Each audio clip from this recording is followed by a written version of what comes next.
Over the years, I must have played in several hundred softball and baseball games with an umpire. And I probably umpired about that many games. As an undergraduate, after my first Army hitch, one of my summer jobs was supervising a park in the afternoon, and then in the evening umpiring 2 games a night for 4 of the 5 weekday nights. I believe that was the way it was. All I know is I umpired a lot of games, and then I umpired a lot here in the Yuma area after I retired in '93. And in all those games, I saw a pitcher fake a throw to first base occasionally that he didn't make. And as a catcher, I saw other catchers do this too. In fact, got the idea from them. Occasionally, I would muff a pitch. Not let it get too far away, and knowing dang well where it got to, hoping that boy on first base would take off for second, because I had it figured I can throw him out. So, a trick in a ball game's not unheard of.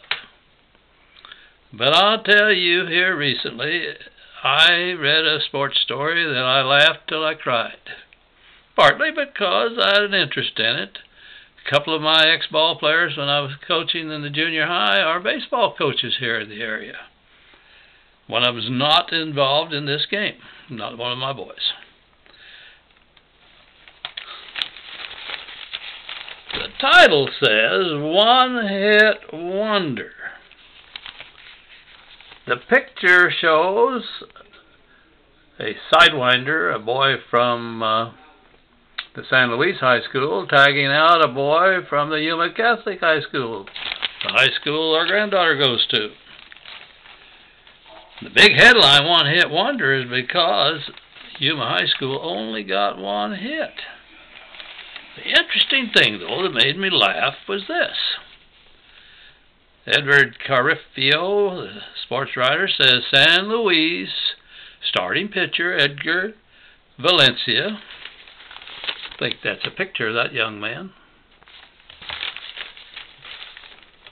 struck out 9 and allowed just 1 hit Monday against Yuma Catholic.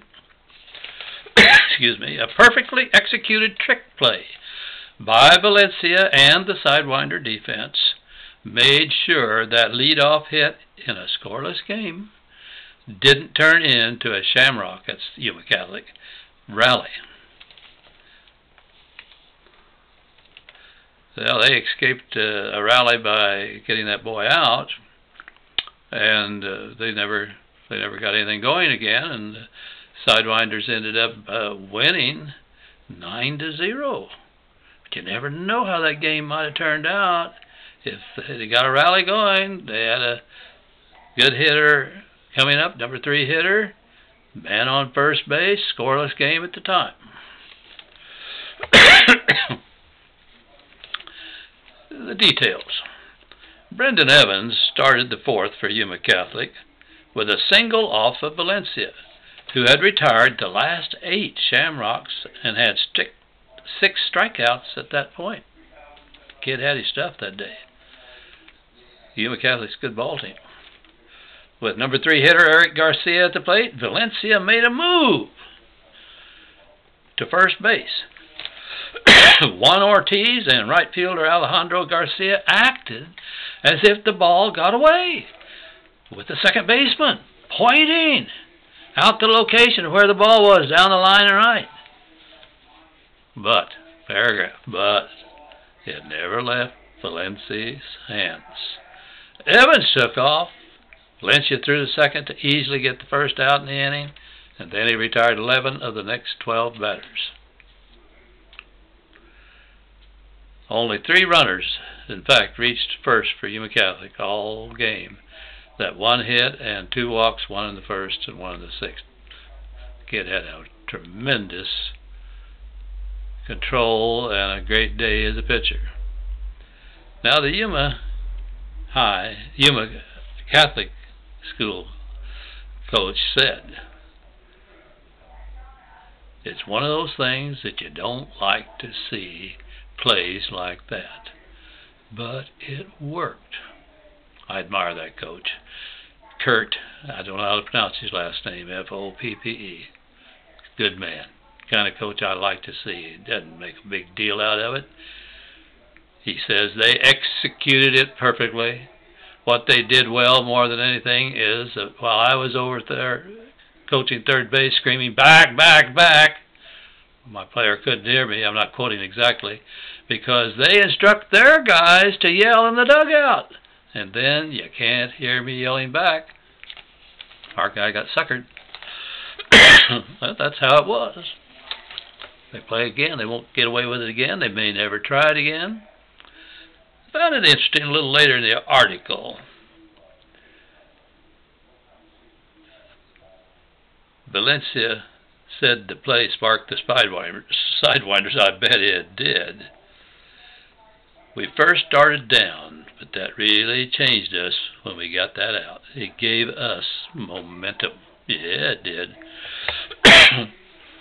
Now the San Luis coach, Cesar Castillo, he says that the play was called by the players on their own. Yeah, I'll bet. I'll bet they'd practiced that down to pretty, well, they had to. This had to be well orchestrated to be able to pull it off. I'm sure they practiced it right down to the T. Who does what do the players do that are on the bench and so on. Oh, yeah. They probably, when they practiced it, the coach probably said, you know, there may come a time when we might want to try that. And the boys on the floor, the team captain on the field, he may have looked over at the coach and got a nod back. Yeah, the boys on the field may have called it. The coach set it up. Hats off, coach. You're a slick one. They've got a good team. They don't really need a lot of trick plays. But what the heck? They made one work, and they amused this old ball player. Because in addition to all those games I played in, all those I umpired, heck, I watched the girls play their softball. I watched the baseball teams play on TV. And I watched the Little World Series when the little guys play. Never seen anything that slick. Boy, it was a laugher.